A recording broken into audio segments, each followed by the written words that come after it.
Welcome to beginner friends. అందరికీ నమస్కారం. ఓం నమో భగవతే వాసుదేవాయ. ఓం నమో భగవతే వాసుదేవాయ. భగవద్గీత పారాయణలో ఈరోజు 4వ అధ్యాయము జ్ఞానయోగము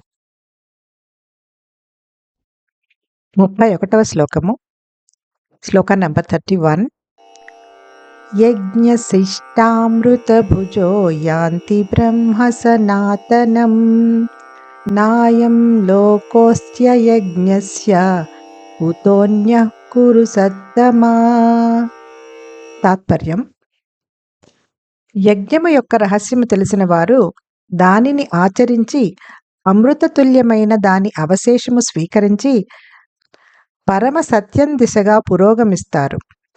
ఓ కురువంశ శ్రేష్ఠుడా, ఏ విధమైన యజ్ఞము చేయని వారు ఈ లోకంలో గాని పరలోకంలో గాని ఎటువంటి సుఖమును పొందజాలరు. ఇంతకు ముందు శ్లోకాలలో పేర్కొన్నట్టు భగవంతుని ప్రీతి కొరకు చెయ్యాలనే భావన కలిగి ఉండటమే యజ్ఞము యొక్క రహస్యం. పిదప యజ్ఞశేషాన్ని ఆయన ప్రసాదంగా స్వీకరించవచ్చు. ఉదాహరణకి భగవద్భక్తులు ఆహారాన్ని దేవునికి నివేదన చేసిన తరువాతనే దాన్ని స్వీకరిస్తారు. ఆహారాన్ని వండిన తరువాత దానిని ఆయన ముందు ఉంచి భగవంతుడిని దానిని స్వీకరించమని ప్రార్థిస్తారు. వారి మనస్సులో భగవంతుడు స్వయంగా వచ్చి ఆ ఆహారాన్ని భుజించినట్టుగా భావిస్తారు. ఈ నివేదన అనంతరం పళ్ళెంలో ఉన్న శేషాన్ని ఆయన ప్రసాదంగా స్వీకరిస్తారు. ఇటువంటి అమృతతుల్యమైన ప్రసాదము మనలను జ్ఞానోదయము, పరిశుద్ధత మరియు ఆధ్యాత్మిక పురోగతి దిశగా తీసుకెళ్తాయి.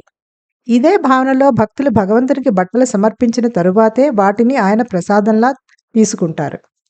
వారు ఆయన విగ్రహాన్ని తమ ఇంటిలో పెట్టుకొని ఆ ఇల్లు దేవాలయం అన్న భావనలో ఆ ఇంట్లో నివసిస్తారు. ఎప్పుడైతే వస్తువులు లేదా పనులు భగవంతునికి యజ్ఞంగా సమర్పించినప్పుడు ఆ శేషం అంటే ప్రసాదం ఆత్మకి అమృతతుల్యమైన అనుగ్రహము వంటిది. యజ్ఞాన్ని ఆచరించని వారు కర్మఫల బంధాలలో చిక్కుకునే ఉండి మాయ పెట్టే యాతన అనుభవిస్తూనే ఉంటారు. Meaning of the Shloka is: those who know the secret of sacrifice and engaging in it partake of its remnants that are like nectar, advance towards absolute truth. O best of the Kurus, those who perform no sacrifice find no happiness either in this world or in the next. The secret of sacrifice, as mentioned in the previous slokas, is the understanding that it should be performed for the pleasure of God, and then the remnants can be taken as His prasad or grace. For example, devotees of the Lord partake of food after offering it to Him. After cooking the food, they place it on the altar and pray to the God to accept their offering. In their mind, they meditate on the sentiment that God is actually eating from the plate. At the end of the offering, the remnants on the plate are accepted as prasad or the grace of God.